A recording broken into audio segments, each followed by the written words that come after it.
the time Ryujo was completed, the loophole that Japan was attempting to exploit in the Washington Naval Treaty had been closed, and any ship that was capable of landing and launching aircraft on a continual flight deck, no matter the displacement, was to be counted as an aircraft carrier and included in the total tonnage allocations for each nation. As initially worded, an aircraft carrier was a ship greater than 10,000 tons, and so Japan was going to mass-produce vessels beneath that tonnage, but since that loophole had been closed, it did not matter whether they were below 10,000 tons or not. Numbers in the aircraft carrier game were going to be very important, and Japan was aware of it, so they had to come up with a different method of cheating the treaties, and they decided to construct ships that were legal, but could be quickly converted into aircraft carriers in the event of a war, when treaties would no longer matter. Work on designs J7 and J9 would begin as early as 1931, and these would end up becoming the Taige-class submarine tender and Chitose-class seaplane carriers. In between designs J7 and J9, we have the design J8, which ended up becoming the Tsurugasaki-class oilers. As far as I can tell, the design process behind these oilers is very mysterious, and a lot of information has been lost, to the point where there's not even a date to where the designs were called for, but since designs J7 and 9 were both called for in 1931, it can be assumed that since it's in between these two, it was called for in the same year.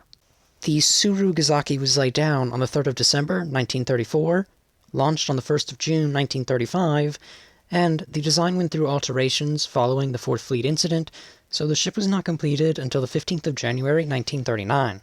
Its sister ship Takasaki was laid down on the 20th of June, 1935, and launched on the 19th of June, 1936, and then construction was halted as the ship was ordered to be converted into the aircraft carrier rather than being completed as the oiler.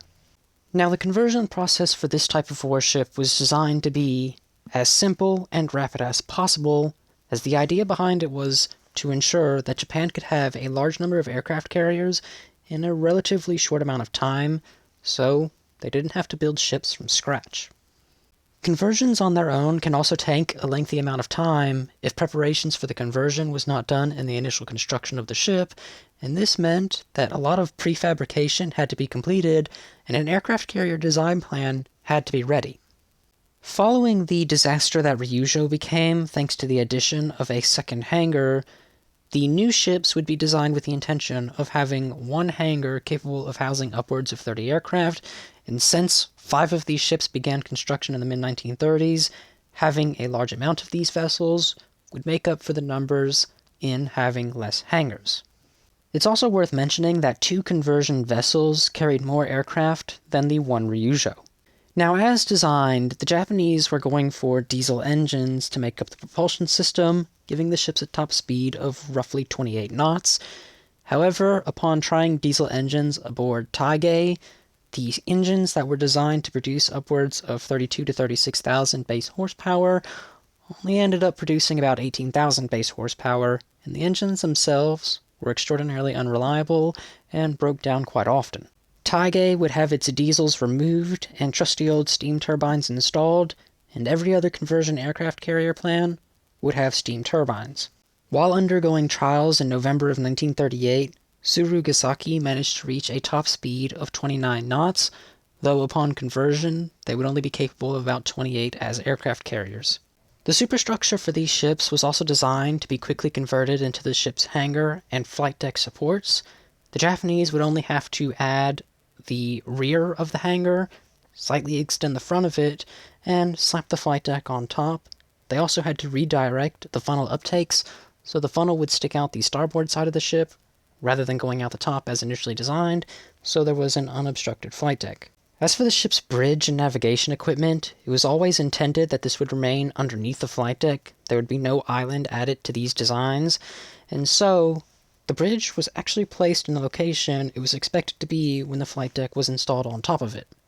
Having the bridge placed in its intended location as an aircraft carrier would prevent the Japanese from having to demount, redirect, and reinstall the navigation equipment and connections to the engine rooms and rudder.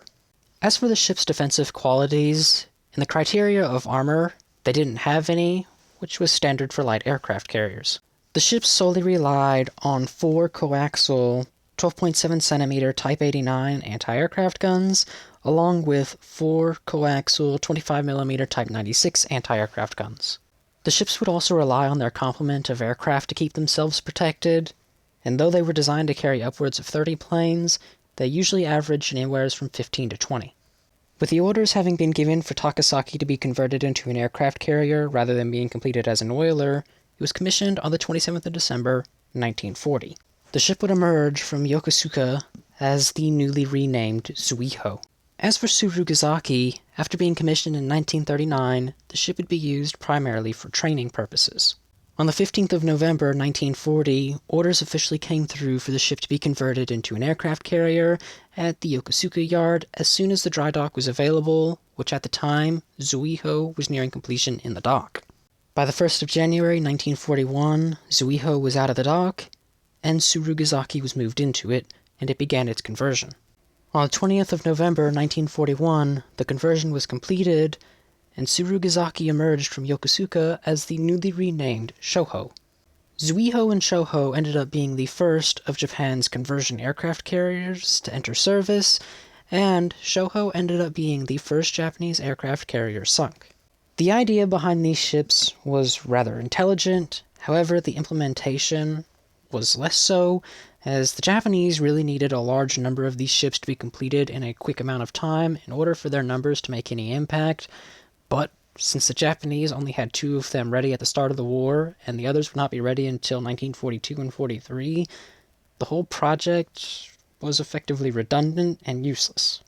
Regardless of that, Zuihō ended up being one of the most active Japanese aircraft carriers, and it had quite an interesting career. But the careers for these ships is a topic for another day. So, if you have learned something new in this video, why not leave a like and a comment down below, and have a wonderful day.